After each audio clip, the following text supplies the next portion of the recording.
Hello there and welcome. Tonight, allow me to take your hand and lead you into the veiled shadows of history, where the clang of steel once echoed beneath grey skies, yet now fades into the hush of memory. In this quiet corner of time, we'll explore the solemn path of a medieval knight, not the chivalric tales of tournaments and songs, but the raw, untold truth of what it meant to walk the battlefield in chain and plate. This is a story not of glory, but of grit. Not of shining valour, but of aching limbs, blood-soaked soil, and hearts burdened with both duty and dread. So settle in. Let the day fall behind you. Find comfort beneath your blanket, breathe softly, and let your thoughts drift as we begin. The year is 1314. A grey wind moves across the hills of northern England, rippling the grass in quiet waves, whispering like a mourner across the old stones. The air smells of wet earth, soot and sweat, a familiar perfume to any man who has spent his life preparing for war. And among the scattered oaks and heathered moorlands, the campfires of Sir Aldrich of Penrith flicker low beneath the slow-turning sky. He is not a young man, though not yet old, perhaps 38 summers behind him, most of them touched by the scent of leather and iron. His back aches when he rises now, and his shoulders bear old scars that throb with the chill. But his eyes are still sharp, pale as winter frost, and they miss little in the dusk. Tonight he does not sleep. Few nights do on the eve of battle. Aldrich sits quietly beside the low glow of his campfire, grinding a whetstone slowly across the edge of his longsword. The motion is rhythmic, familiar, not just for sharpness, but for calm. He is not afraid, not in the way a boy might tremble before his first fight. But there is a weight to the hours before war, a pressure that steals warmth from the limbs and settles in the chest like a stone. Around him, the camp murmurs, men coughing, murmuring prayers, the occasional bark of laughter that sounds a little too forced. Horses shift in their tethers. Farther out, beyond the ring of their small camp, owls call from the trees and something scurries through the underbrush. The night is alive, but hushed, as if the earth itself waits for morning. Across the embers his squire dozes, arms folded beneath his head, hair matted with road dust. Thomas is only 16, his face still round with youth, though his eyes have seen too much already. Aldrich watches him for a moment, remembering his own first days in armour, the blistered hands, the fear behind bravado, the way the weight of chainmail seemed to never leave the body, even when stripped away. The life of a knight, they are told from boyhood, is one of honour, of loyalty, of service, of noble cause. But no one tells them about the cold, about the rot that settles in the feet after long marches in soaked boots, about the endless wounds, some healing crooked, others never healing at all. No one tells them about the silence after a man dies, the peculiar hollow quiet that lingers in the air where his breath once lived. Still, Aldrich chose this path. Or perhaps it was chosen for him. His father was a knight before him, and his father before that. Men of sword and service, bound to lords and kings, sworn to ride when summoned, to kill when ordered. From the age of 7, Aldrich had been trained for this life. Woken at dawn, beaten when slow, taught to wrestle, to wield blade and lance, to ride without stirrup, to speak with deference and hold his tongue in the presence of men more powerful than he. His hands had never known the softness of ink or parchment, only steel. Tomorrow, he would ride under the standard of Baron Leoric, a cruel but powerful nobleman whose lands stretched like fingers across the Midlands. The conflict, a border feud with another lord, some insult lost in layers of rumour and pride, mattered little to Aldrich. What mattered was duty. He was sworn. That was enough. He ran his thumb along the blade, sharp but not too fine. A sword that cuts too easily is prone to chip. Better to have a sturdy edge than a delicate one. A battlefield is no place for elegance. It is a place for brutality, for crushing, tearing and survival. A low voice startled him from his thoughts. "My lord." It was Thomas, blinking sleep from his eyes, his voice hoarse. "Rest, lad," Aldrich said, not unkindly. "You'll need your strength." The boy hesitated, then sat up, rubbing at a swollen blister on his palm. "Do you ever get used to it?" he asked quietly, not meeting Aldrich's gaze. "The waiting, I mean, before a battle." Aldrich considered that. He looked out across the trees where the moonlight made silver lines between trunks, where the world seemed to hold its breath. "No," he said at last. "You learn to bear it, but it never gets easier." Thomas nodded slowly. He didn't ask anything else. Instead, he pulled his cloak tighter around his shoulders and lay back down, though Aldrich could see his eyes still open, staring up into the dark. The fire popped. A spark leapt upward, vanished. Aldrich drew his knees up, arms draped loosely over them, his sword across his lap. He did not think of victory or loss. He did not think of glory. He thought only of the hours ahead, of mud, of screams, of the weight of armour, of the thundering charge and the crush of men. War was not how the minstrels sang it. It was not clean, it was not fair. It was a terrible, intimate thing, fought face to face, eye to eye, breath to final breath. Somewhere behind him, a man vomited into the grass. The wind shifted. The scent of the forest faded, replaced now with something metallic, something faintly sour. Blood? No, just memory. Aldrich looked down at his hands, scarred, calloused, hardened by years of sword and shield. He curled them into fists. In the morning they would fight, and he would do what he had always done. He would endure. Dawn did not rise, it crept. A colourless smear along the rim of the hills, casting a pale glow over the damp earth and smoke-stained tents. The morning was not loud nor rushed. Rather, it stretched itself out with an eerie calm, as though the world had not quite made up its mind to begin the day. Sir Aldrich was already awake, not from rest, but from the ache in his shoulders and the weight of anticipation. He stood at the edge of camp, his breath visible in the chilled air, eyes fixed on the low line of the horizon. The sky had that look, slate grey, low and heavy, that seemed to press against one's thoughts as much as it did the land. Behind him, the camp stirred, the clang of pots, the rustle of fabric, murmured prayers. Men moving in silence, save for the necessary orders barked from the captains. Squires began to unroll chainmail, to brush off cloaks stiff with yesterday's mud. Armour was never clean for long. Aldrich moved to his own tent, where Thomas was already at work. The boy's fingers fumbled slightly with the buckles, not from nerves this time, but from the cold. Aldrich said nothing. He stood patiently as the squire strapped on the first layer of his harness, the padded gambeson, thick and musty, then the coif, tight at the throat. The chainmail followed, each link hand-forged, darkened by years of use. It weighed as much as a child across his shoulders. Above it came the cuirass, then pauldrons, rear braces, couters. The plates nested one over another like the scales of a great iron beast, each layer a compromise between movement and protection. By the time his greaves were strapped over his worn leather boots, Aldrich no longer felt like a man. He was something else now, a creature of metal and purpose. Thomas handed him his sword last. The hilt was wrapped in worn leather, the crossguard dented, the pommel marked with the emblem of Penrith, a stag standing above a crescent moon. Aldrich took it with a nod, then slid it into the scabbard at his side. Around them the air was filled with quiet ceremony. Knights standing still as their squires worked, some whispering lines of Latin, others speaking to no one, their eyes locked on some unseen memory. Horses were brought forward, their breath steaming, armour creaking on their broad chests. Sir Aldrich's destrier was named Grendel, a dark-coated war-horse with a white blaze down his face, taller than most and tempered like iron. The beast snorted as Aldrich approached, stamping one hoof into the ground. Thomas offered a sugar root, which Grendel took with a swift nip before nudging the boy's shoulder in approval. The saddle was high, framed with steel fittings, the leather oiled and patched many times over. Aldrich mounted without assistance, settling into the familiar perch as though his body were made for it. They waited now at the forest's edge, where the clearing gave way to the fields below. There, in the misty distance, was the other host, the enemy, lined beneath the banners of House Merrow, their colours blue and ash-grey. Perhaps 300 strong, a smaller number than Leoric's force, but seasoned and holding the high bank. The land between them was soft and torn from rain, a patchwork of churned mud and sharp rock, littered with the broken remains of old farming walls. No easy ground.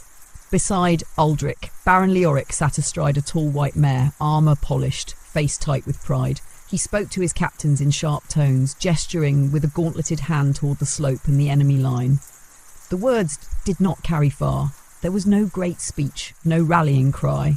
The drums began with slow, measured beats, not fast enough to stir the blood, only enough to mark time. And so the line began to move. At first, just the low murmur of hooves pressing into damp grass. Then the clink of chain, the groan of harnesses, the quiet creak of men shifting within their steel. The sound grew, rising into a dull thunder as the host advanced, slow and steady, through the open meadow. Aldrich's place was on the left flank, his unit part of the second charge, not the first to meet the enemy, but close behind. He could see the front ranks moving ahead, the lances glinting like a line of thorns. He tightened his grip on Grendel's reins. The horse responded with a low breath, ears flicking back toward its rider. Aldrich spoke no words. There was nothing left to say. The first clash was sudden. The two lines collided like stones hurled by giants. The scream of wood shattering against shields, the metallic shriek of blades, the wet thud of flesh and bone breaking beneath force. Men fell. Horses screamed. Then it was his turn. Leoric raised his banner high, the sigil of a golden tower against a crimson field. The order was given. Aldrich lowered his visor. The world narrowed into a slit of shadow and light. He kicked Grendel forward. The charge was not a gallop, not at first. The ground was too treacherous. It began as a trot, then a canter, hooves pounding in rhythm with the heartbeat in his ears. The wind roared past his helm. The scent of churned earth and fear was everywhere. Then the final cry, the spurs. Grendel surged forward into a full charge, and the line broke into a fury of motion. Ahead, the enemy's left flank was visible now, their own riders shifting, weapons raised. A knight in blue plate turned toward Aldrich, raising his axe. The moment came in a blur. Aldrich's lance struck first. It hit high, too high, glanced off the man's shoulder. A second later, the axe came down, catching Aldrich's shield and biting into its edge with a jarring crack. Grendel ploughed forward, knocking the man aside, but not down. Then, chaos. The melee swallowed them whole. The order of the line vanished. Aldrich drew his sword and began to fight. Not with the grace of the tourney nor the flair of songs, but with the raw, brutal instinct of survival. Blades clashed, steel rang. There was no time for thought, only motion, only breath and pain and sweat. A hammer struck his side, his ribs screamed. He turned, slashed, caught a man across the face, blood sprayed his visor. A horse reared beside him, riderless. Another knight fell to his knees, struck in the leg, screaming. Aldrich fought, and fought, and fought, until he could no longer feel where the fight ended, and he began. The sun had climbed, but its light did not warm the field. It only exposed it. Where once the grass had waved gently in the wind, there was now only churned earth, thick with blood and torn by hooves. The dead lay strewn like cast-off garments, some in pieces, some whole, all still. Banners hung in tatters from broken lances. The soft wind that moved through the valley carried the mingled scent of sweat, iron, and something fouler, the sharp, sour smell of torn flesh left open to the air. Sir Aldrich stood amid it all, his visor up now, mouth open slightly as he drew each breath as if through water. His chest heaved beneath dented plate, and his sword, nicked and streaked red, hung low in his hand. Grendel, trembling but standing, stood nearby, flanks quivering with exertion and dark with streaks of blood that were not all his own. There was no silence here, only a different kind of noise. A sob from somewhere near the ridge. A man groaning low and constant, curled in the mud. The slow clink of armour shifting as wounded knights dragged themselves toward the rear lines or away from the dying. Above it all, the crows had begun to gather, already descending in pairs and threes, bold and black against the brightening sky. Aldrich wiped at his face with his gauntlet. The blood smeared across his cheek was not his, but he no longer cared whose it was. He could feel it drying on his skin, tight and sticky, as though even the air wanted to hold the battle in place. He turned slowly, scanning what was left of the battlefield. Baron Leoric's men had pushed forward, eventually breaking the Merrow flank with sheer numbers and persistence. But it had cost dearly. Too many were down. The charge had splintered the line, and the field was a ruin. Victory, if one could call it that, was more exhaustion than triumph. There were no cheers, no raised banners, only the sound of men searching for comrades, dragging bodies and trying not to meet the eyes of the fallen. Thomas found him some minutes later, pale and streaked with mud, his hands shaking as he pressed a waterskin into Aldrich's hand. "My lord," the boy whispered. "Your arm." Aldrich looked down. His left arm hung at a strange angle. The pauldron was dented inward and blood had soaked through the gambeson beneath. He hadn't even noticed the pain until that moment, but now it came surging, a deep, grinding ache that pulsed with every heartbeat. He winced but made no sound. "Help me remove it," he said quietly.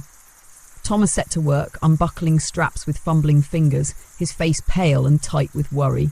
The armour came off slowly, revealing a bruised and bloodied arm, the flesh torn along the upper bicep where a blade had grazed him deep. Not fatal, not even disabling. But it would scar, like the others. Aldrich drank. The water tasted of leather and ash. It dribbled down his chin and soaked into his beard. "Find the surgeon," he said. "I'll need stitches before night." Thomas nodded and ran, leaving Aldrich alone again in the centre of the field. Around him, knights were dismounting. Squires moved quietly among the bodies, checking for signs of life. Some cried out when they found their masters dead, but most were too tired even for tears. It was a grim, quiet duty, performed with the slow reverence of those who had already seen too much. Aldrich walked slowly through the wreckage, his armour scraping, boots sinking into the churned mud. Here and there he recognised faces. Sir Wyman, who had trained with him as a boy, lay crumpled with a lance through his chest. Sir Odo, always laughing, now stared blankly skyward with his mouth agape, lips still frozen mid-gasp. Even those who lived bore wounds that would never truly heal. He passed a knight from Merrow's line, barely older than Thomas, still breathing but too far gone. The boy's eyes fluttered open as Aldrich crouched beside him, and for a moment there was only that look, half fear, half gratitude, and the unbearable weight of knowing the end had come. Aldrich took the boy's hand, held it as the trembling stopped. He did not know the young knight's name, nor his story, but in that moment it didn't matter. Death was the great equaliser. On the field, there were no lords and squires, only men, flesh, bone, breath. He rose again, slowly, and turned his gaze toward the distant ridge, where the wounded were being gathered into makeshift tents and the remaining knights began to regroup.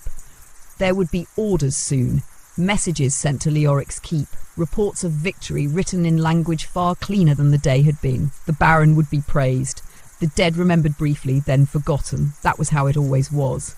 Aldrich made his way back toward Grendel, who had not wandered far.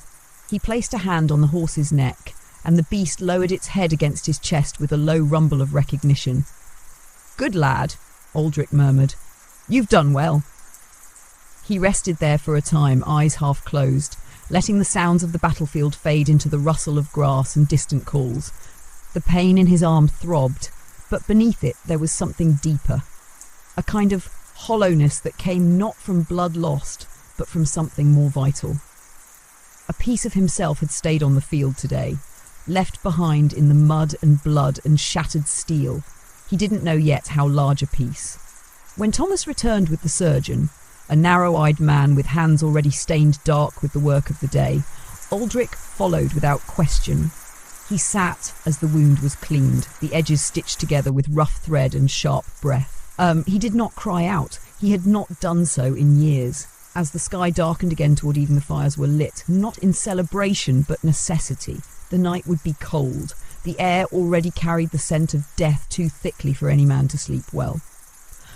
Aldrich sat beneath a twisted old tree at the edge of the encampment, his armour stacked nearby, his sword resting across his knees.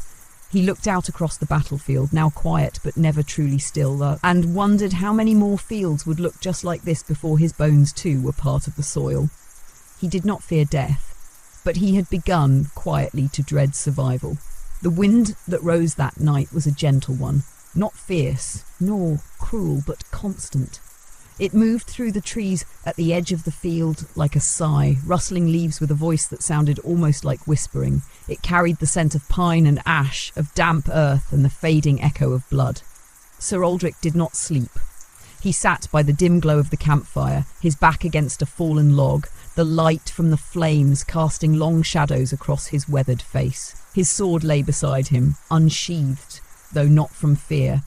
It was habit, the quiet instinct of a man who had seen the things that could crawl from darkness when men grew too comfortable. Thomas slept nearby, wrapped in a thick cloak, his face turned away from the fire. The boy had not spoken much since the field. His hands still shook from time to time, even as he performed his duties with silent obedience. It was his first true battle, and the weight of it clung to him like a second skin. Aldrich did not disturb him. The rest of the camp was subdued in a way that words couldn't capture. Not mourning exactly, but a kind of exhaustion that went beyond the physical. There were no songs, no laughter, only the occasional cough, the shuffle of armor being adjusted, the quiet murmur of those who sat in pairs staring into the coals. Across the encampment, a group of knights sat hunched beneath a canvas shelter, heads bowed, drinking from a skin passed silently between them. One wept quietly, hand over his eyes, the other two pretending not to notice. Another knight, stripped to his tunic, stood washing blood from his armor in a basin of water so dark it looked like ink. The cloth he used was already stained too deep to ever come clean. Aldrich watched them for a moment, then turned his gaze upward. The stars were few tonight, only a handful bright enough to pierce the overcast sky. They hung there, distant and cold, indifferent to the small flickering lights below. He wondered, not for the first time, whether the heavens ever looked down on men like them with pity, or if the gods, if they existed at all, watched and turned away. His arm ached where the stitches pulled, and his legs felt heavy, not from injury, but from the slow realization of how little the day's violence had changed. Leoric's banner still flew. The enemy had retreated, the land remained the same, but the men did not. He could still hear the sound, that sickening thud of blade against bone, the moment when a body gives way beneath steel, the wet gurgle of breath leaving a broken chest, the shriek of horses rearing in confusion. These were not the sounds remembered in songs. Minstrels never sang of the smell that followed, or the terrible stillness in a dying man's eyes. A twig snapped nearby. Aldrich's hand moved automatically to his sword, fingers brushing the hilt, then paused. It was only a figure moving in the shadows just beyond the fire's reach. A woman. She walked slowly, a scarf drawn around her shoulders, her head bowed. Her dress was simple, woolen, mud-stained at the hem, and her hands were raw from labour. A camp follower, perhaps, or the widow of one of the footmen lost in the charge. She paused when she saw him watching. "I bring broth," she said softly, her voice low and steady, "for the wounded." Aldrich nodded, gesturing with a slight motion of his chin. She approached, set a small clay bowl near his knee and turned to go. But something held her, curiosity perhaps, or that strange pull that binds the living together after death has passed so near. "You were in it?" she asked, eyes on the blade at his side. "I was." She looked out toward the trees, toward where the battlefield lay just beyond the shadows. "My brother marched with Merrow," she said, not accusingly. "Just fact." "I'm sorry," Aldrich answered. She didn't nod, didn't speak, only stood for a long moment, arms crossed tight against herself as though bracing against a wind that had nothing to do with weather. Then she walked on, her footsteps light, disappearing between the tents like mist. Aldrich took the broth in his hands, the bowl still warm. He drank slowly. It was thin, little more than water and herbs, but the warmth spread through his chest and settled there, just enough to keep the cold at bay. Later, the moon rose, not full, but enough to throw a silver gleam across the land. The hills took on a quiet glow, the scattered fires of the camp flickering beneath them like stars fallen to earth. Aldrich rose at last and walked a little way from the camp, to where the land dipped into a hollow. He moved stiffly, the bruises of the day making each step feel as if it carried twice the weight. He came to a stop near a row of makeshift graves, marked only by spears driven into the earth or stones piled in haphazard rows. Some had names carved in them, most did not. He stood there in the moonlight, arms folded, his breath white in the air. He did not pray, he had never been a deeply pious man. But he bowed his head not in worship, but in recognition. Each one here had bled the same. Each one had seen the same sky, heard the same last cries, felt the same fear. He remained like that for a long time, until the wind shifted again, colder now, and the firelight behind him began to dim. When he returned to the camp, Thomas was still sleeping, curled against a bundle of spare cloth. Aldrich sat once more beside the fire and slowly removed one gauntlet, then the other. He let his hands rest on his knees, staring into the coals as they turned from orange to red, and red to grey, and for the first time in days his eyelids grew heavy. He did not dream. The morning after battle was always stranger than the day itself. The horror had passed, but not completely. It lingered like mist clinging to the hollows, like a low drumbeat beneath the breath of every man who rose. And they did rise, slowly, stiffly, as though lifting the weight of their own ghosts. The camp came alive again in fragments, the scraping of boots against frost-bitten grass, the soft jingle of bridles being readjusted, the crackle of fires reigniting as men gathered what warmth they could. Sir Aldrich emerged from uneasy sleep before the sun had fully risen. His eyes opened not to rest, but to a dull ache that stretched from his stitched arm to his lower back. The cold had stiffened his muscles. A thin film of sweat coated his brow, though the night had been sharp with chill. He sat up slowly, bones protesting, and turned to look at the horizon where a pale pink light bled into the edges of the grey. Thomas was already awake. The boy moved quietly through the camp, checking over Grendel's tack, eyes still shadowed from the day before. He did not speak. Neither did Aldrich. Words between them had become sparse, not from distance, but from understanding. Some things didn't need to be said. Aldrich pulled on his cloak and boots, then stood, letting the morning settle around him like a second skin. Around him, other knights were doing the same. A few had already mounted. Most were still tending to wounds, both their own and others. The surgeon's tent was crowded. The man worked by firelight, sleeves rolled to his elbows, his tools blackened from use. The moans from within were muffled, but not enough. Aldrich passed by without stopping. He had been stitched. That would suffice. Baron Leoric's standard flew higher now, mounted atop a reinforced cart at the centre of the camp. Red and gold, still clean. The Baron himself was meeting with his captains near the largest tent, his voice low but firm, his gestures deliberate. From a distance, Aldrich could see the stiffness in his shoulders, not from fear but pride. The man wore confidence like armour. Aldrich had known Leoric since he was a squire.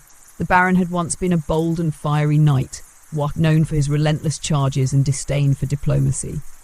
Age had dulled some of the fire, but not the ambition. He was a man who believed in legacy, in names carved onto stones and songs written by men who had never seen a blade drawn. But Aldrich knew the price of such songs. He found a stump near the outskirts of the camp and sat, easing his weight slowly onto it.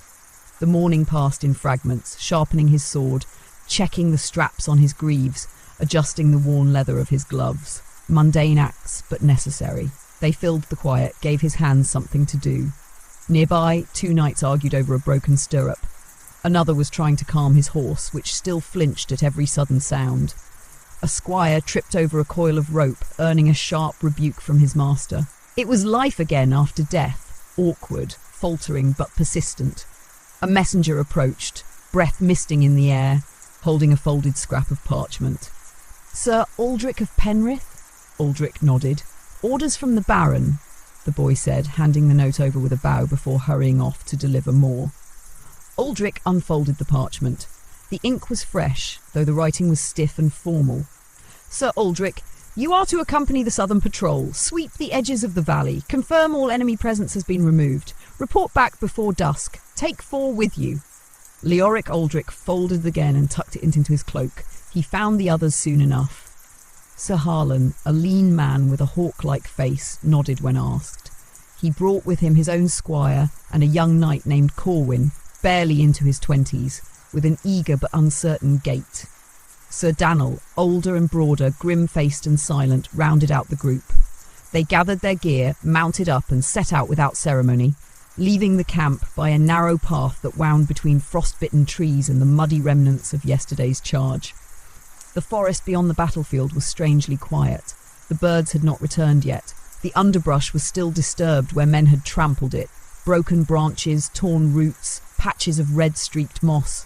Even here, away from the open killing ground, the signs were plain. They moved slowly, eyes sharp. The cold numbed fingers and faces, but no one complained. Hours passed this way, through thickened woods, across narrow brooks, half frozen at the edges, and along low ridges where the valley below could be seen, dark, damp, and scattered with figures too far away to identify. Once they came upon the remains of a skirmish. 3 men from Merrow's house, stripped of armour and half buried in loose earth, their wounds already darkened by rot. Someone had tried to hide them, perhaps in haste. Aldrich gave the order to rebury them properly, and the 5 men worked in silence, digging with hands and broken branches until the dead were covered once more. Corwin crossed himself. Harlan muttered a line from a prayer. Aldrich only watched the wind move through the trees. By mid-afternoon they reached the southern bend of the valley where a ruined watchtower stood, long abandoned, its stone half collapsed and its upper level open to the sky. Here they dismounted, letting the horses rest.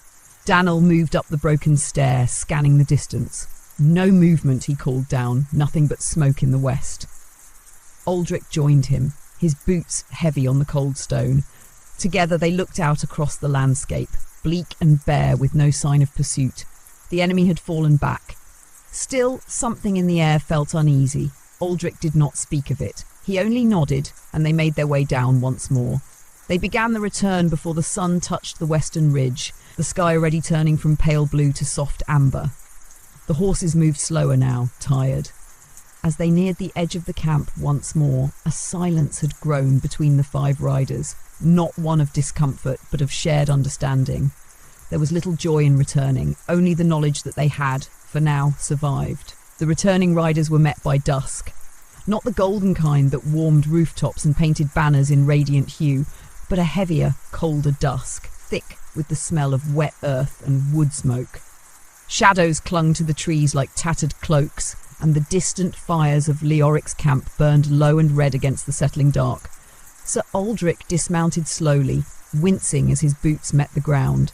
His leg had stiffened during the ride back, and his wounded arm throbbed dully beneath the layers of cloth and leather. Grendel let out a breath and shook his mane, weary but uncomplaining, as Thomas stepped forward to take the reins. "How far south did you go?" the boy asked, quiet and steady. "To the tower," Aldrich replied.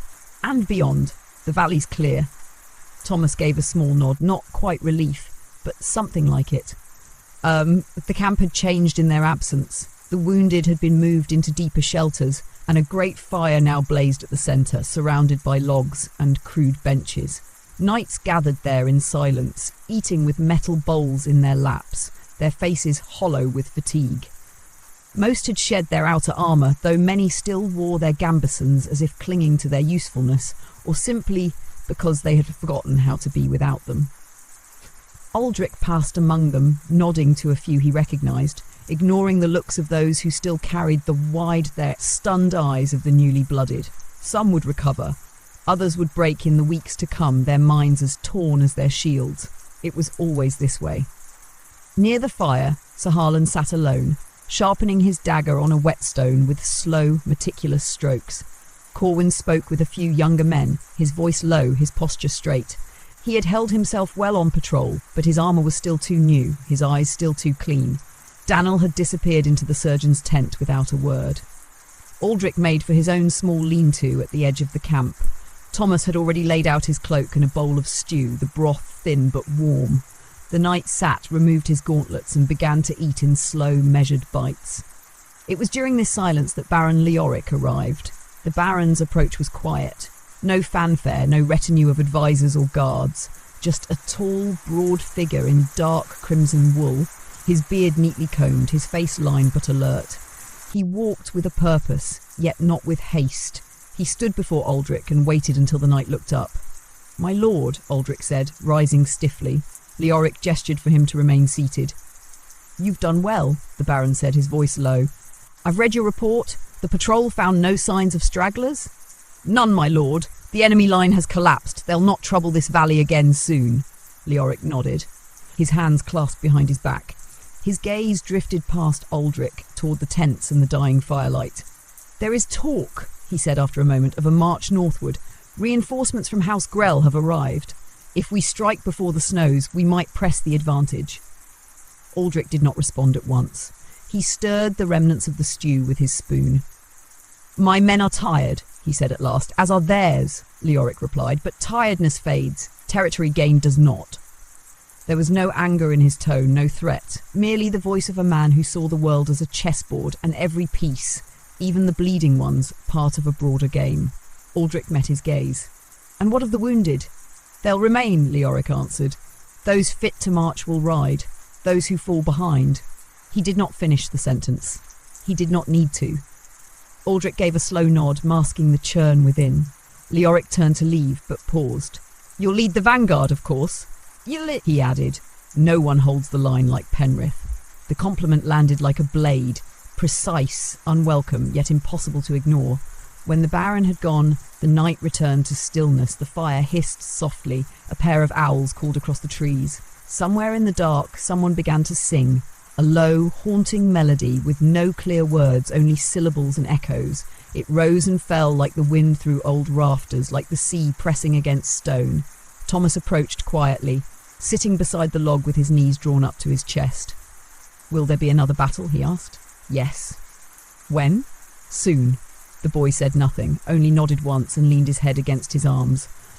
Aldrich looked at the flames and tried to imagine snow falling on this place.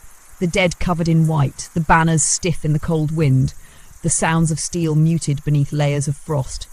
It would come. The season always changed. But the war rarely did. He finished the last of his meal and set the bowl aside.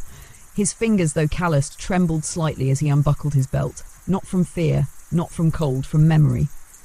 Each battle left something behind. Not always a wound, but always a mark. A face, a cry, a flash of something too quick to stop, but too vivid to forget. Some nights drank to bury it. Others prayed. Aldrich only endured. He leaned back against the wood, closing his eyes. His armour remained on the ground beside him, dented and streaked, not yet cleaned. He would see to it tomorrow. Tonight he would sit with the silence and listen to the song without words, and wait for the snow. The first snow came not with storm or warning, but gently, like dust settling from the breath of the heavens. It fell in silence during the deep hours of the night, blanketing the hills and broken earth with a hush that seemed too pure for the world it covered. By morning, the camp was transformed. The mud had frozen beneath a fine white crust. Tents sagged under the weight of powder, and every tree wore a pale coat of frost that caught the early light like crystal. Sir Aldrich stood outside his shelter, cloak drawn tight about his shoulders. The cold bit at his face, and his breath curled in clouds before him, but he did not retreat from it.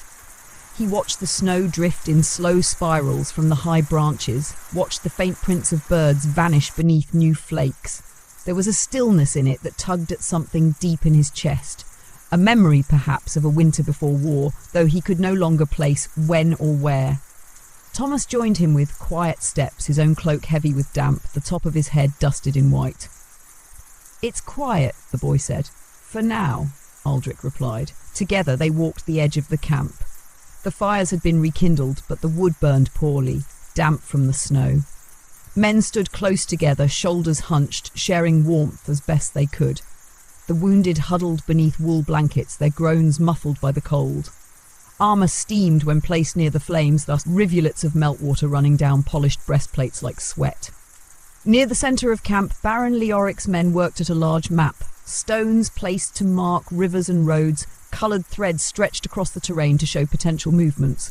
The Baron himself paced slowly beside them, his breath hissing between his teeth. His eyes were red-rimmed from lack of sleep or perhaps wine, but his voice remained clear. "We move before the next storm. North, by the river road. If we wait, the passes will close, and Grell's men will be left with no support." One of the younger captains, a man named Sir Brandel, spoke up. "And if the enemy has fortified the crossing, they'll expect a winter delay." "Then we do what knights are sworn to do," Leoric answered. "We break them." There were no cheers, only silence. Aldrich turned away. He made his way toward the supply wagons where rationed bread was being distributed, hard as stone and tasteless but filling. He accepted his share without complaint and sat beneath the eaves of a low-hanging pine to eat. The snow muted all sound. Even the clash of blades from a nearby sparring pair seemed distant, as though echoing through glass. Thomas sat beside him, picking at his portion. "Have you ever marched in snow?" the boy asked. "Yes," Aldrich said. "Twice." "What's it like?" "Harder than summer. The cold eats at your fingers. Your feet blister and freeze at once. Blades slip more than they cut. Blood freezes slower than you'd think." Thomas frowned. "Why do we march then? Why now?" Aldrich looked at him for a long moment before answering. "Because men like Leoric believe winter belongs to the bold." The boy said nothing after that. He only chewed quietly, eyes on the distant ridge where the white-coated trees marked the path northward. That afternoon, the armour was brought out once more, mail hauberks stiff with frost, plate pauldrons lined with snow. Men groaned as they buckled each other into place, the cold metal drawing curses and gasps with every touch. Aldrich bore the process in silence. The bruises along his ribs had turned deep purple, and the wound on his arm pulled tight beneath the stitches, but it was healing. That would be enough. He watched as Corwin helped his squire adjust a broken gauntlet. The young knight's hands were red and raw, his face drawn. The earlier eagerness was gone, replaced by a quiet resolve that Aldrich recognised. It was the look of a man who had learned the price of survival. Daniel appeared briefly, nodding to Aldrich as he passed, then vanished again into the ranks.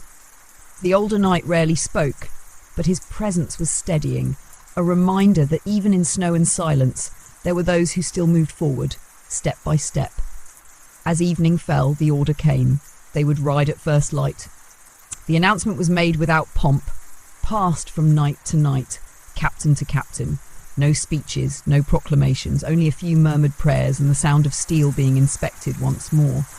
Aldrich returned to his shelter and sat beneath the oilcloth, sharpening his blade by the fire's flicker. Thomas oiled the leather straps and packed what little food they had into saddlebags. There was no rush, only the slow, practiced ritual of readiness.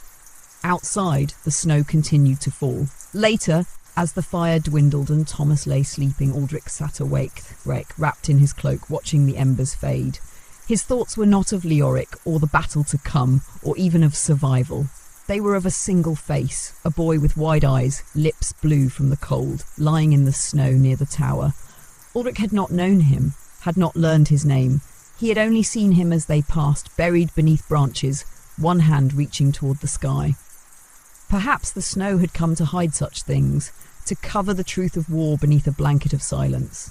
But Aldrich remembered, he always remembered. The morning of departure was hushed, not from reverence, but from the wariness that settled over men who had too often readied themselves for death. The snow was deeper now, not yet enough to halt a march, but enough to burden it. It crunched underfoot as the knights gathered, cloaks drawn tight, horses restless beneath woolen coverings. A thin mist curled between the trees and tents, lending a ghostly veil to the camp.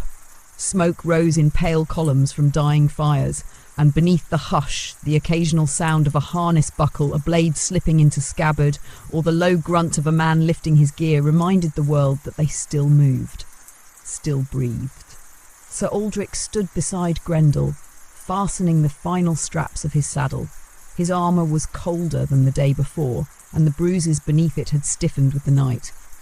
But his motions were practiced, economical. The ritual of dressing for war was as familiar as breathing. Thomas stood nearby, lacing his own boots with trembling fingers. "Leave them loose, and your toes'll die," Aldrich said quietly. Thomas looked up, eyes heavy, but nodded and tightened the laces with fumbling determination. Other squires moved in a quiet tide around them, offering water skins, tightening straps, slinging satchels over saddles. It was a shared rhythm, boys becoming men, men becoming something harder, and all of them preparing to vanish into snow and silence. Leoric rode at the head of the column as he always did. His armour gleamed despite the weather, his crimson cloak trailing like a banner. He did not look back to his men. He never did. The signal to move came as a single blast from a war horn, low, deep, like the groaning of the earth beneath snow. And then the march began, boots and hooves pressed into white. Shields on back, spears upright. The line moved slowly at first, winding between trees heavy with frost. The trail was narrow, an old hunter's path that sloped northward along the valley's edge, and the procession stretched long and thin like a dark thread through pale cloth. Aldrich rode midway through, his eyes fixed on the forest ahead. The air bit at the exposed skin around his eyes, and each breath through his helm fogged the visor faintly before vanishing. Grendel's steps were sure but slowed. Even the destrier seemed to sense that this was no common ride. Hours passed in quiet toil. Snow-muffled sound, and only the occasional cough or clatter of a loose strap broke the silence. The land dipped and rose, the path cutting through hollows where the wind howled like distant wolves, and over ridges where frozen streams glinted like glass beneath broken sky. At midday, they reached the high crossing, a narrow stone bridge arching over a deep ravine, its surface glazed in frost. The vanguard halted as scouts crossed first, checking for sabotage or hidden danger. The rest of the column waited, horses stamping, breath pluming in the cold. Aldrich dismounted to walk beside Grendel, stretching his legs and watching the line snake slowly across the bridge. From this vantage, he could see the valley below, a wide expanse of snow-dusted forest and low hills stretching toward the grey horizon. The beauty of it struck him in a strange, painful way. All that land, all that silence, and still men found reason to bleed upon it. As the rear of the column reached the bridge, the horn sounded again and the line moved onward. They marched until the light began to fail. The camp that night was made among the roots of a long-dead grove, gnarled trees like ancient fingers clawing skyward, their bark black against the snow. Fires were built in pits dug into the earth, and tents erected with more effort than usual, the frost stiffening every rope and canvas fold. Aldrich sat by the fire with Harlan and Dannel, their helmets placed nearby, steam rising faintly from their armour. Corwin was tending to his horse, his hands clumsy with cold but determined. Thomas passed out bread and dried meat, moving between the men without speaking. "You think Grell will hold?" Harlan asked, his voice low. "They're paid to," Dannel replied. "Whether they do is another matter." Aldrich chewed slowly, staring into the flames. His mind drifted to the map he had seen, the river road that cut through this frozen country, the crossroads where the next clash would likely occur. Leoric's push north was bold, perhaps too bold, but that was the way of lords, to gamble with flesh that was not their own. He remembered a winter long ago when his father had spoken of such a march. Different war, same land. The cold had taken more lives than swords. The snowdrifts had buried horses. Men had frozen upright in their armour, still gripping their spears. He had been a squire then, watching through numb fingers as the dead were stacked like cordwood. And still they had pressed forward. "Does it ever change?" he murmured aloud.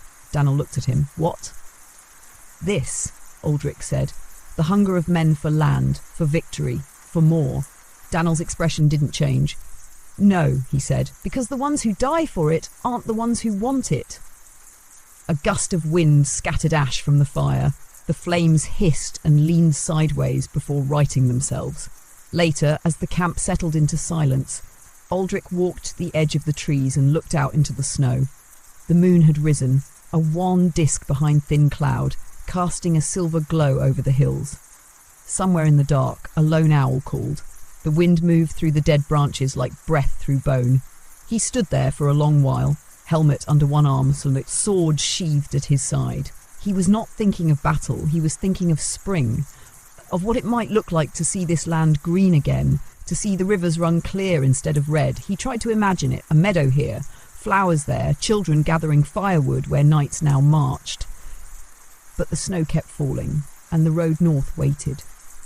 The second day of the march dawned grey and unforgiving. Snow had fallen through the night in thick, wet clumps that now coated every surface in slush and ice. The trees bent under the weight of it, their limbs groaning with each gust of wind. Horses were restless as they were saddled, their hooves slipping on frozen patches beneath the muck. Men moved slower now, armour colder, breath shorter, silence deeper. Sir Aldrich rose before first light, as he always did. The air inside his tent was sharp, and his cloak stiff with frost where it had touched the canvas. He moved carefully, his muscles sore from sleep and march alike. The bruising across his ribs had spread, a deep purple bloom that ached with every breath, but he made no sound as he dressed. Thomas, already awake, was boiling snow over a small flame. The water steamed faintly in the cold. "Drink," the boy said, handing over the tin cup.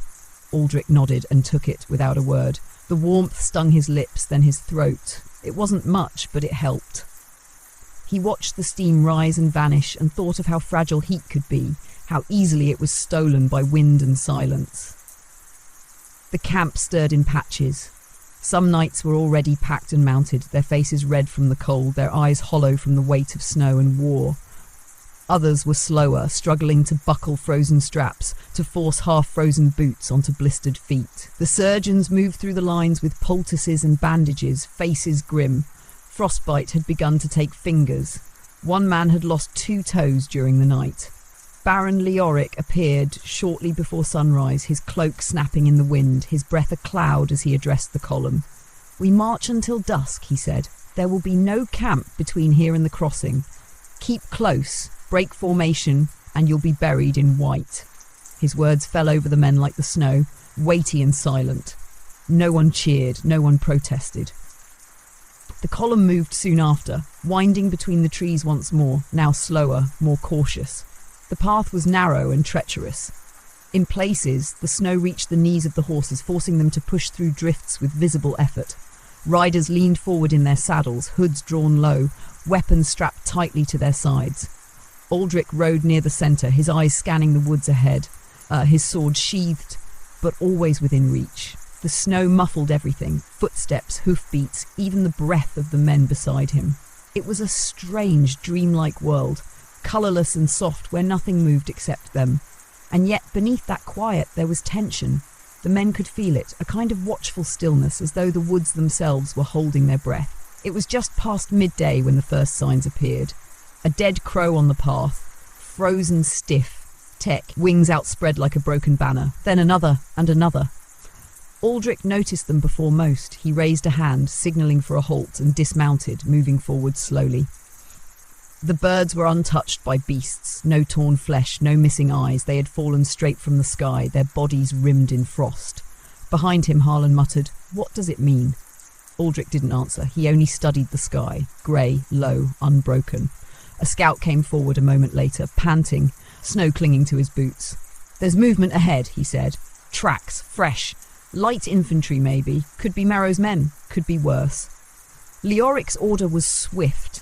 The column would break into 3 smaller units, one to the west ridge, one along the river trail, and the last to hold the path. Aldrich, as expected, was chosen to lead the centre. He did not speak as he was given the order, only nodded. The split happened with quiet precision. Aldrich led his group, 30 men, including Corwin and Daniel, into the narrowest part of the trail, a pass where high stones flanked the way and thick furze bent low with snow. The visibility was poor. The silence, absolute. Aldrich dismounted again, leading Grendel by the reins. Around him the others did the same. It was easier this way, more controlled. Less noise. The trail narrowed further.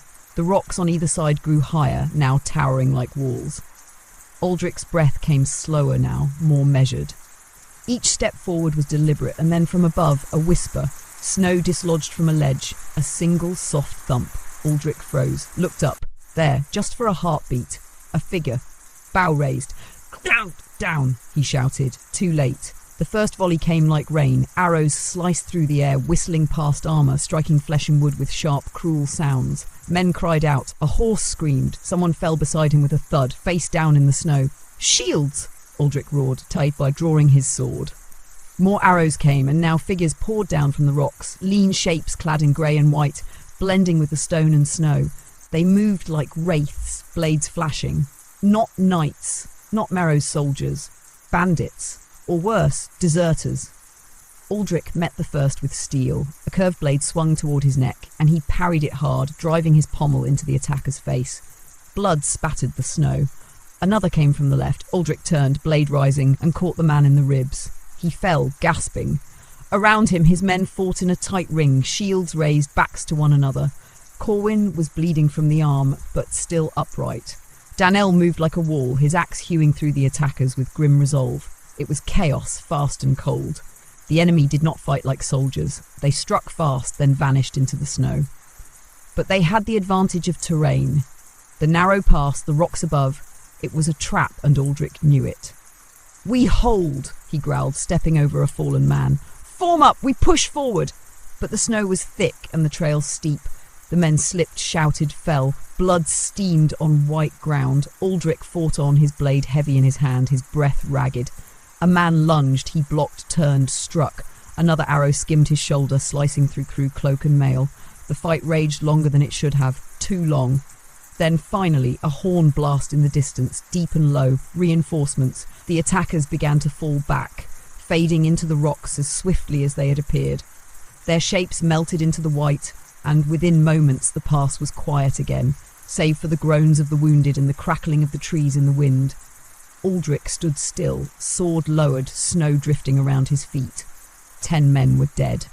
Corwin leaned against a tree, pale, clutching his wounded arm. Thomas knelt beside one of the fallen, hands shaking. Aldrich looked to the stones above, but the figures were gone. He sheathed his sword slowly. The snow continued to fall. The pass no longer felt like a road, it felt like a grave. Snow fell thicker now, heavy with silence, as if the heavens themselves meant to bury the memory of what had occurred. The white coated everything, the dead, the blood, even the blades left behind by the ambushers. Crimson patches faded as the flakes fell, washing the ground clean in appearance, though the weight of it remained in every chest, every glance, every slowed footstep. Sir Aldrich moved among the fallen without words. He paused over each body, bending stiffly to lift helmets, to check for breath, though he already knew the answer. The cold preserved them too well. Faces still contorted in fear or fury, eyes wide open, mouths frozen mid-cry. He closed those he could. Others were too broken. Thomas worked nearby, kneeling beside a knight whose chest no longer rose. The boy's fingers fumbled with a clasp on the man's cloak, not to loot it, but to straighten it, to offer a final useless courtesy. He did not look up when Aldrich passed. Corwin sat on a stone, his arm bound in a rough bandage, his face pale with pain. He held his sword across his knees, knuckles white. The blood from his wound had dried black against the silver trim of his tunic. He was staring into the trees where the ambushers had vanished, lips parted slightly as if to speak, but no words came. Daniel stood at the edge of the trail, his axe still in hand, though the blade hung low. His face, bearded and grave, was flecked with snow and blood. He met Aldrich's eyes once, gave a single shake of his head, then turned to look back toward the way they had come, watching, waiting. The horn had brought reinforcements, but they had arrived too late to join the fight, only to bear witness to its end. Baron Leoric himself rode into the clearing some moments later, his crimson cloak dark with moisture, the plume of his helm wilted by snow. He said nothing as he dismounted, only surveyed the scene with eyes that remained unreadable. His gaze passed over the bodies, the wounded, the broken line of trees. Then to Aldrich. "How many?" the Baron asked. 10 dead, Aldrich replied. 7 wounded, 2 horses lost. Leoric exhaled slowly, not quite a sigh. "They weren't Marrow's men," Aldrich added. "No," Leoric agreed. "They were something else." A long pause stretched between them. Around them, the soldiers began clearing the bodies, wrapping them in cloaks, laying them in rows along the trail. No prayers were spoken, there was no priest among them, and even if there had been, the men were too tired, too cold. "The road bends east from here," Leoric said at last. "We'll avoid the ridge. Set camp in the southern wood tonight. At first light, we press on to the crossing." Aldrich nodded once. Orders were orders. But as the Baron turned to leave, Aldrich spoke again, voice low. "They knew we were coming." Leoric paused. "I know," he said, and then he walked on, his boots crunching faintly over the snow. By dusk, the dead had been laid to rest in shallow graves among the furze. Stones were piled over them, not from tradition, but to keep the wolves at bay. The snow fell thicker with each passing hour. The path ahead vanished into a white haze, and the men moved carefully now, speaking little, watching the treetops with suspicion. Aldrich rode in silence. Grendel's ears twitched with every gust of wind. The warhorse was unnerved, and Aldrich trusted that instinct more than any scout. They reached the edge of the southern wood as night fell, a dense cluster of pine and birch, their branches heavy, their trunks close. Fires were built quickly, close to the ground, shielded by logs and blankets to preserve warmth. Tents rose slowly, hands stiff with cold. There was no meal, only hard bread and water warmed over the fire. Aldrich sat near the outer edge of the camp, watching the trees. Thomas brought him his rations and then settled nearby, arms wrapped tightly around his knees. The boy hadn't spoken since the pass. His eyes were sunken and he blinked too slowly. "Eat," Aldrich said. Thomas obeyed, though without taste or focus. Across the fire, Daniel sat cleaning his axe, his motions steady and quiet. Corwin lay nearby, wrapped in a woolen blanket, asleep or feigning it. The rest of the men had gone silent, huddled in small groups, sharing what little warmth they could. Snow gathered on their shoulders, their helms, their boots. No one brushed it off. Above them, the wind moved through the trees with a sound like whispering, soft and persistent, as though the forest itself was speaking in tongues too old to understand. Aldrich listened, not to words, but to absence. He heard no birds, no distant animals, not even the soft pad of fox or hare. The woods were too still. When sleep finally came, it did so like a weight, sudden, without comfort. Aldrich's head drooped forward, his sword laid across his lap, one hand still resting on the hilt. In the dark, something cracked in the woods. Not a branch, not ice, something heavier. He opened his eyes. The fire had dimmed to embers. Thomas was still, breath shallow. Daniel was already rising, axe in hand, eyes narrowed at the trees. Aldrich stood without a word, drawing his sword in a slow, deliberate motion. In the distance, somewhere just beyond the fire's reach, a figure moved, not rushing, not charging, walking. Aldrich stepped forward into the snow. The snow made no sound beneath the figure's steps. It came forward slowly, not like an enemy nor a scout, but with the strange, measured pace of one who walks among graves and expects no greeting. The moon had risen behind the clouds, casting the forest in a dim, shifting light. Shapes stretched in the shadows, and every tree looked like a sentinel. Sir Aldrich moved just past the edge of the fire's glow, his sword held low but ready, his breath curling from his lips in long, quiet strands. Behind him Daniel followed silently, and from the fire pit others stirred, hands moving to blades, eyes scanning the dark. "Who goes there?" Aldrich called softly, not shouting, but enough to be heard. The figure stopped. Then, with slow grace, it lifted a hand, not in threat, but in stillness. A woman stepped into view, wrapped in a heavy cloak the colour of ash, her hood drawn but not deep enough to hide her face. Her eyes were dark and wide, set in a face marked by cold wind and something deeper, fear perhaps, or sorrow. A thin braid fell over one shoulder, black against the snow. "I mean no harm," she said, voice barely louder than the wind. "Please." Aldrich lowered his sword slightly but did not sheath it. Daniel remained behind him, unmoving. "You walk alone," Aldrich said. She nodded once. "I had companions," she answered. "They are gone." Aldrich said nothing. The woman looked over her shoulder toward the trees, then back. "They were taken 2 nights ago, a different road. We thought it safe." A pause. "We were wrong." Aldrich gestured with a tilt of his head. "Come to the fire, slowly." She obeyed, her steps careful, the snow curling around her ankles. When she reached the circle of warmth, Thomas stirred awake and sat upright, blinking at her. Corwin rose halfway from his bedroll, hand moving instinctively to the hilt at his side. "Who is she?" he murmured. "Not the enemy," Aldrich said. "Not now." Daniel moved back to his place by the fire, but his axe stayed close. The woman knelt beside the flames, holding her hands out to the meagre warmth. Her cloak steamed faintly where the snow began to melt from its hem. "My name is Ellen," she said. Aldrich seated himself across from her. He kept his sword nearby, though his hand no longer rested on it. "Where did you come from?" "East," she replied. "From the wood beyond the ridge. My village sent us to seek help. Food, salt, anything. We were 6, 2 armed." "What happened?" She looked into the fire for a long moment before answering. "They came at dusk, like smoke, faces covered. They didn't speak." She shook her head slightly. "They killed the strong first, took the rest. I ran." Thomas leaned in, his voice quiet. "Bandits?"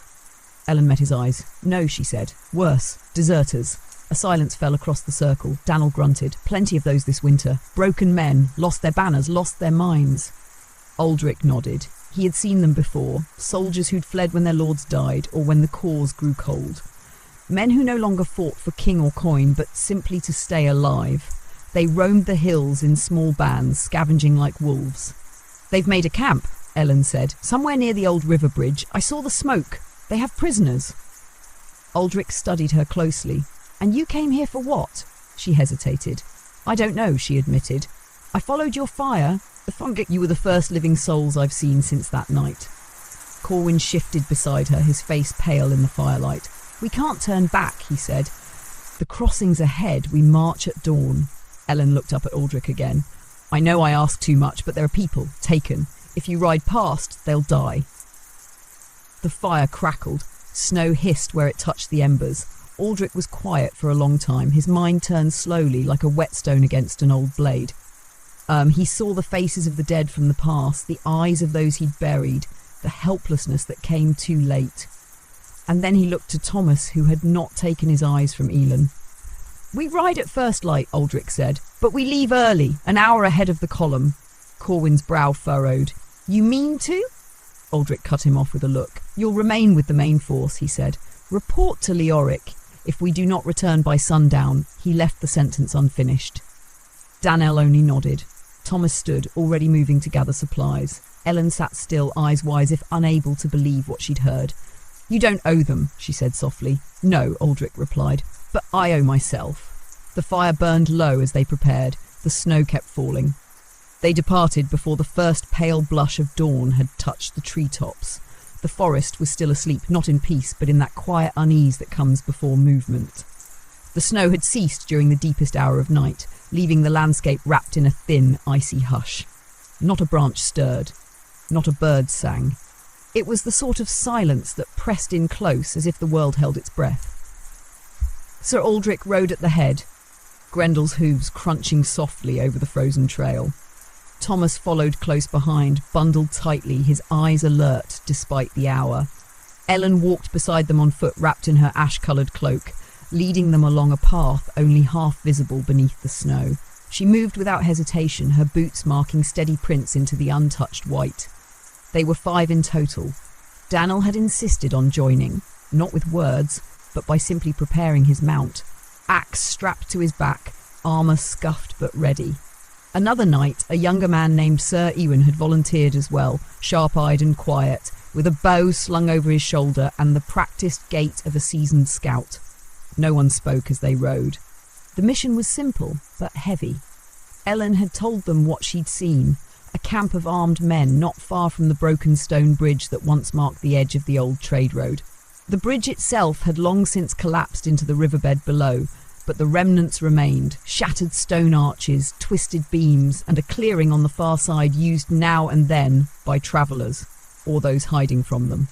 The ride was short, no more than an hour's slow descent through narrow wooded trails that curved with the shape of the land. The trees here were older, their bark dark and grooved, their trunks rising like silent pillars into a canopy that blocked the sky. Ewan led part of the way on foot, scanning for tracks. He found them soon enough. "Bootprints," he murmured, kneeling. "Heavy. Armed men, a dozen at least. Drag marks, too." He looked back up at Aldrich. Someone was taken. Aldrich's jaw tightened. They pressed on. By the time they reached the edge of the old bridge, the light had grown enough to cast faint shadows between the trees. From their position on a low ridge, they could see into the clearing below. A fire burned near the broken stone arch. Around it stood crude shelters of canvas and plank, pitched unevenly against the wind. 6 figures moved about, men in ragged armour, some missing pieces, their colours mismatched, their weapons dented. One cleaned a sword with a bloodied cloth. Another tended to the fire. A third laughed loudly, the sound brittle and too sharp. Near the edge of the camp, 4 prisoners were huddled, bound, kneeling, their faces drawn and pale. A woman, 2 older men, and a boy not yet 10. They were watched by a guard with a spear and a face hidden behind a torn helm. Ellen crouched beside Aldrich, her breath hitching. She pointed to the woman. "My sister," she whispered. Aldrich didn't speak. He studied the camp, every angle, every path, every shadow. The terrain favoured stealth. Trees clustered tightly to the north, and a slope behind the shelters offered concealment. A direct charge would be suicide, but a flanking strike, silent and swift, could break their line before they knew they were under attack. He turned to Danelle, his voice low. "You circle behind. Take Ewan with you. Wait for my signal, a thrown stone. Once it lands, strike fast." Danelle nodded. Ewan vanished into the brush without a word. Aldrich turned to Thomas. "You stay here. Do not follow." The boy looked ready to argue, but then saw the set of Aldrich's eyes and fell still. He nodded. Aldrich and Ellen waited in silence as the others moved into position. The wind tugged faintly at his cloak. He flexed his fingers once, twice, loosening them. His sword was already in hand, its edge newly whetted, its weight familiar. Time passed slowly. Then, movement from the left. Danelle's figure, barely visible through the trees, settled behind the furthest tent. Aldrich took a stone from the ground, smooth, heavy. He stood, drew his arm back and threw. The stone arced through the air and landed among the coals with a soft clack. One of the guards turned, and then Danelle came. The big knight crashed through the trees like a storm, axe flashing. His first blow caught a man in the back, dropping him instantly. Ewan's arrow hissed through the air and buried itself in another's throat. Panic erupted. The camp exploded into chaos. Aldrich charged down the slope, blade raised. The nearest deserter turned too late. Aldrich's sword caught him across the chest, tearing through chain and cloth. The man crumpled. Another lunged, shouting, but Aldrich sidestepped, catching the swing on his vambrace and plunging his sword forward into the man's belly. Warmth spilled across his glove. Ellen had rushed to the prisoners, cutting bonds with a knife she had hidden in her cloak. The woman embraced her with a cry, then helped the boy to his feet. One of the older men stumbled, but rose. A spear came from the left. Aldrich spun, caught the haft with one hand and drove his blade under the attacker's arm. Blood sprayed across the snow. Behind him, Daniel roared as he brought his axe down again and again. Ewan moved like a shadow, silent, swift, deadly. Within minutes it was done. 6 men dead. One had fled into the trees. The others lay scattered in the snow, their breath already gone, their blood steaming in the cold air. The clearing was silent once more. Aldrich stood still, sword dripping, chest heaving. The wound on his shoulder had reopened, the pain sharp and hot, but he ignored it. The boy clung to Ellen, his face hidden in her cloak. The prisoners were safe. Daniel wiped his axe on a patch of snow. Ewan checked the bodies for signs, emblems, letters, coins. There were none, only scavenged gear and old stains. Aldrich turned to the woods. Thomas was already running down the slope, eyes wide off, breathless. "You're all right," he gasped. Aldrich nodded. "We move, now." There was no time to bury the dead, no time for prayers, only time to vanish into the trees before more came. The retreat through the woods was cold and silent. Sir Aldrich led them westward, away from the broken bridge and the blood-soaked snow, away from the stench of iron and fire, and into the deeper folds of the forest where the trees grew close and the world narrowed into breath, footfall and frost. He did not rush the group. The wounded among the rescued moved slowly, and the child could barely keep pace. But he kept them steady, always casting glances behind, watching the shadows. The snow beneath their boots was thick and undisturbed, muffling their steps as if the forest itself wanted to keep them hidden. The air had warmed slightly with the rising sun, but not enough to melt the tension from their limbs or the ice from their cloaks. Every sound, a snapping branch, the distant creak of frozen bark, made heads turn and hands tighten around blades. Ewan ranged ahead, light-footed and sharp-eyed, scouting the path. Daniel walked rear guard, axe resting on one shoulder, turning now and then to scan the trail they had come by. Aldrich walked near the centre, close to Ellen and the rescued, where he could shield them if need be. Thomas kept to Aldrich's side, silent, his face pale, eyes fixed on the horizon between the trees. The boy was learning the true nature of knighthood, not the glory of banners and trumpets, but the slow weight of responsibility, the cold endurance of duty, and the silence that followed a sword drawn for the right reason, though it left the same wounds as one drawn for the wrong. By mid-morning the sun broke weakly through the clouds, casting a pale sheen over the frost-laced branches. The light brought little warmth but enough clarity to mark their approach to the main column. From a ridge above, Aldrich spotted the distant shapes of Leoric's encampment. Rows of tents set along the valley's edge, fires curling smoke into the cold air, banners stiff in the breeze. The sight brought no joy, only a quiet relief. "We're close," he said. Thomas exhaled and nodded. The boy's hands had gone numb hours ago, but he hadn't spoken of it. He simply clenched them harder around the reins of the borrowed horse. When they reached the outer line of pickets, the sentries raised spears but lowered them just as quickly upon recognising Aldrich's tabard.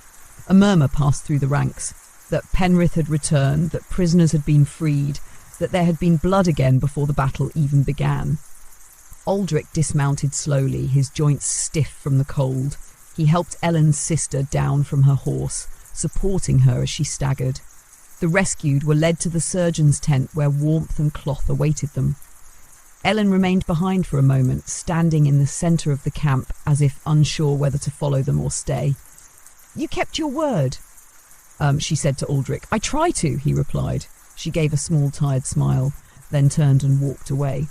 Corwin approached not long after, his arm still bound, though he walked more steadily than the day before. His eyes scanned the survivors, then settled on Aldrich. "You found them?" "Yes. Leoric knows? Soon.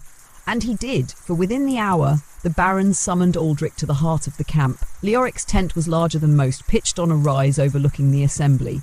Inside, it was warmer, lined with thick carpets and woolen furs. A small brazier burned near the centre, and the scent of cloves and damp leather hung in the air.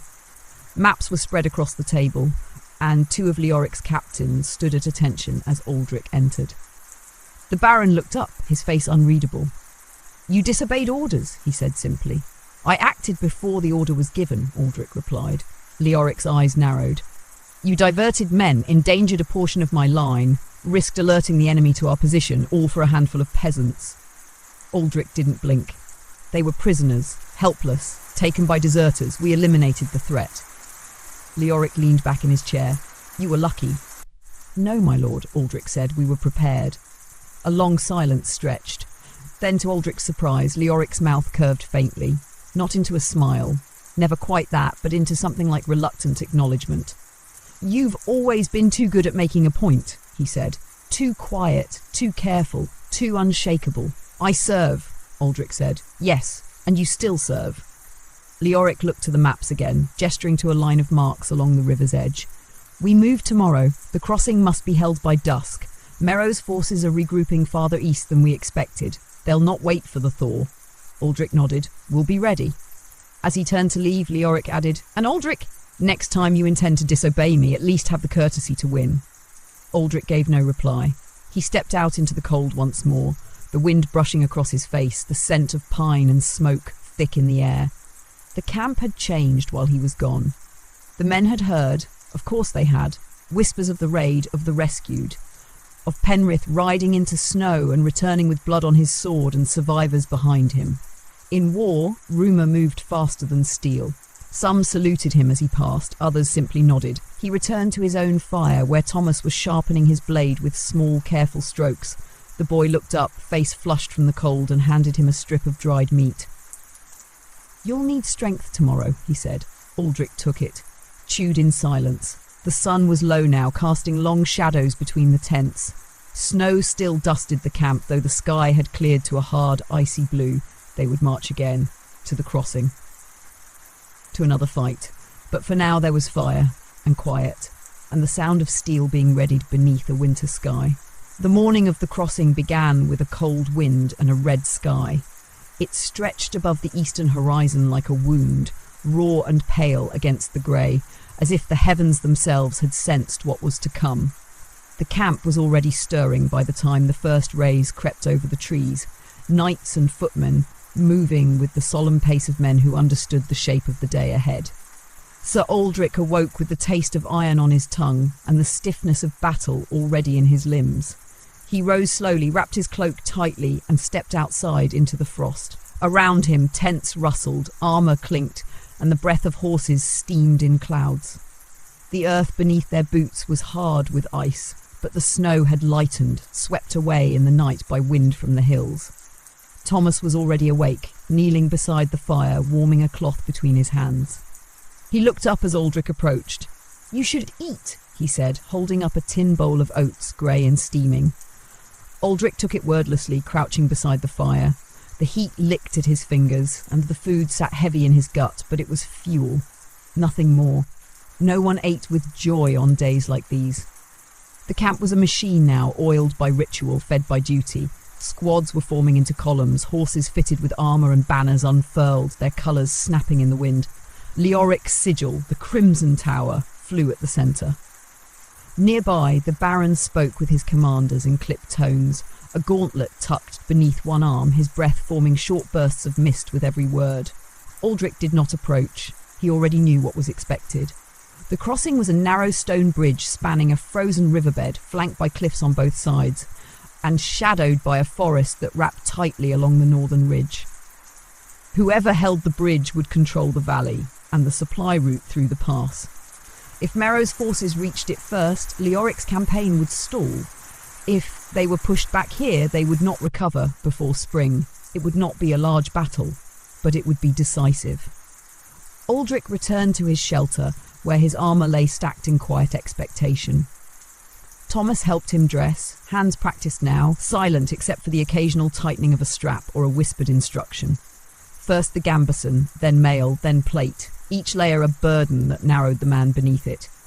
When the final buckle was secured, Aldrich felt heavier, colder, and strangely still. He fastened his sword to his side, slid his dagger into place. "Your arm?" Thomas asked. "It will hold." Outside, a horn called, long and low. The time had come. The knights formed into ranks, mounted slowly, row by row. Aldrich climbed onto Grendel's back, settling into the saddle like a man who had done so 1,000 times, though each time felt heavier than the last. The Baron rode to the front, raising his hand for silence. "We ride to the river," Leoric said, his voice carrying across the snow. "We hold the crossing, or we hold nothing." He paused, eyes sweeping across the rows of mounted men. "They are fewer than we are, but they are desperate, and desperate men fight without fear." Another pause. "I expect you to remember who you are, what your names mean, what your oaths were for." Then he turned, raised his banner, and began the march. The column moved like a slow tide of steel, winding through the trees toward the valley floor. The sound of hooves and armour echoed between the slopes. Snow fell again, soft at first, then steadier, clinging to cloaks and visors, making the world blur into white and grey. As they approached the river's edge, the trees parted to reveal the bridge. It was narrow, barely wide enough for 3 horses to ride abreast, and it stretched across the gorge like a thread. The river below was mostly frozen, a wide expanse of jagged white with dark seams where the water still moved beneath. On the far side, among a thicket of bare trees, Merrow's forces had gathered. They were already there. Aldrich squinted through the snow. Perhaps 80 men, a few banners, light cavalry, some archers, fewer knights. They stood silent, waiting, their spears upright, their faces hidden behind helms. There would be no retreat from this. Leoric gave the order. The archers formed behind the shield line, their arrows nocked, strings taut. Footmen advanced first, slow, deliberate, shields raised, steps timed with the beat of a drum that sounded like the pulsing of a great heart. Aldrich rode at the centre of the first knight formation. He drew his sword as they moved forward, the blade catching the weak sun in flashes. Grendel moved steady beneath him, hooves crunching over snow, breath rising in rhythmic clouds. The enemy waited until the footmen reached the middle of the bridge, then loosed their first volley. Arrows hissed through the air like angry insects. Some struck shields, others found gaps. Men fell, the line wavered, then held, and then the charge was called. Aldrich kicked his heels into Grendel's flanks, lowered his blade, and surged forward. The roar of hooves behind him was like thunder. The bridge groaned beneath the weight. Arrows whistled past, one grazed his shoulder, another shattered against his shield. He leaned low, sword ready. The clash came in a single deafening instant. Steel met steel, horses screamed, men were knocked from saddles, trampled beneath iron-shod hooves. The bridge became a storm of blades, shields, and red mist. Aldrich struck a knight full in the chest, his sword sliding between plates. The man collapsed with a grunt. Another came from the side. Aldrich turned, parried, countered, cutting deep into the thigh. Grendel reared, hooves crashing down. A scream, more blood. There was no room to manoeuvre, only forward or into the river. The enemy was falling back, slowly, step by step, but not breaking, not yet. Aldrich pressed on, his breath coming in gasps, his blade heavy, his shield splintered at the rim. Around him, men fought and bled. Slipping on the snow-slicked stone, the air stank of sweat, blood, and fear. And then, a cry. From the rear, more were coming. Merrow's reinforcements. A fresh wave of riders cresting the hill beyond the bridge. Aldrich turned, saw them, and felt his heart sink. They had timed it perfectly. Now the crossing was no longer just a battle, it was a trap. The thunder of hooves behind the ridge did not echo. It rolled, a deep and gathering growl that grew with every heartbeat. Snow flew in wide plumes where the horses cut through the trees, and banners with Merrow's mark, grey on blue, flapped in the wind as the fresh enemy charge came into view. Sir Aldrich saw it all in a moment. The bridge jammed with struggling men, the enemy line ahead beginning to rally, and behind them now the coming tide of new steel and spear. They had ridden into the jaws of it, front and rear alike. Grendel snorted and turned under the pressure of Aldrich's knees. He did not hesitate. He did not look for orders. He had seen enough traps to know what came next. "Thomas," Aldrich muttered through gritted teeth, unsure if the boy could even hear him across the chaos. Stay low and ride when I say. But the boy was not beside him. Aldrich turned his head and caught a glimpse. Thomas was still at the camp's edge, tucked back with the squires and the baggage line, his small form hidden near the trees. His heart eased a beat. At least he would not be part of this charge. But too many others were. Beside him, Daniel fought like a hammer loosed from its tether. Wide-armed strikes that sent men sprawling, his axe rising and falling with brutal rhythm. Blood soaked his tabard, half frozen now to his chest. On the other side, Ewan fired one last arrow into the enemy before casting his bow aside and drawing his dagger. The space was too tight for anything else. "We're being crushed!" Corwin's voice came behind, hoarse with fury. "We have to pull back!" "There's nowhere to pull to," Aldrich called, raising his shield as a spear struck it with a crack, splintering near his elbow. "Hold the middle." But the middle was already buckling. Men slipped and fell into the river below, the ice cracking where bodies landed, the current pulling them under like they were never there at all. The narrow stone bridge had become a trap, not only of steel but of space. Knights couldn't turn, horses reared in terror, knocking comrades aside. Footmen screamed as their lines collapsed. The enemy came forward like a wave. Aldrich saw the moment it changed. It was not a sound or a sight. It was a shift in the weight of the battle, in the way the enemy's rhythm grew faster, hungrier. His instincts, honed over years of blade and shield, screamed a single word: break. Not them, us. Then from behind, a new noise. It cut through the din of war like a knife. A horn, low, long, different, not Merrow's. Aldrich turned, blinking through the blood and snow, just in time to see the second charge come, but it was not Merrow's men. It was Leoric's reserves. From the western hill they came, mounted knights, full-armoured, banner raised high, their horses descending like a flood of steel. Leoric himself rode at their front, his sword drawn, helm glinting under the pale sun. The Baron had held them back, and now he loosed them. They slammed into the rear of Merrow's flanking line with the force of a collapsing wall, scattering the enemy formation like wheat before the scythe. Screams rose, horses fell, men fled. The trap had snapped shut, but not on Leoric's men. On Merrow's. Aldrich felt the tide shift beneath his feet. He raised his sword and shouted, not a word, not a name, just a sound, raw and deep, born of years lived between battles. And then he pressed forward. His blade found a gap beneath a helm. He moved through the narrow press of men like a wedge, kicking, striking, shouldering his way toward the far end of the bridge. Behind him, others followed. Daniel, breathing like a bull. Corwin, bleeding but upright. And behind them, the remains of the vanguard. Steel clashed against steel. The bridge trembled. At last they broke through.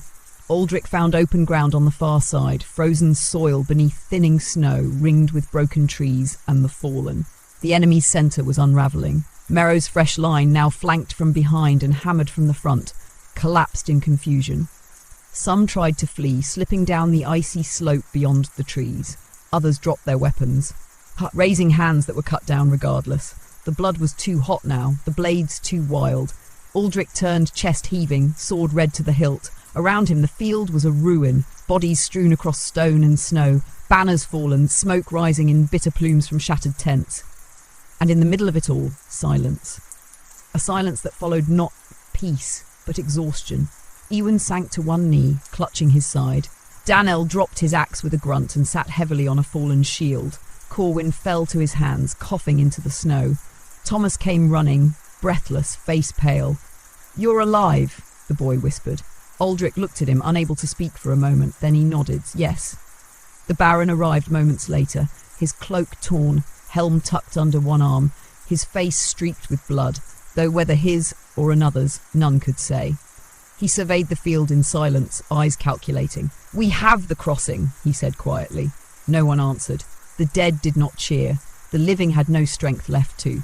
That night the fires were lit with broken shields. The snow was too bloodied to reflect the stars. There was no singing, only the slow, rhythmic breathing of men who had given all they had to hold a stretch of frozen stone.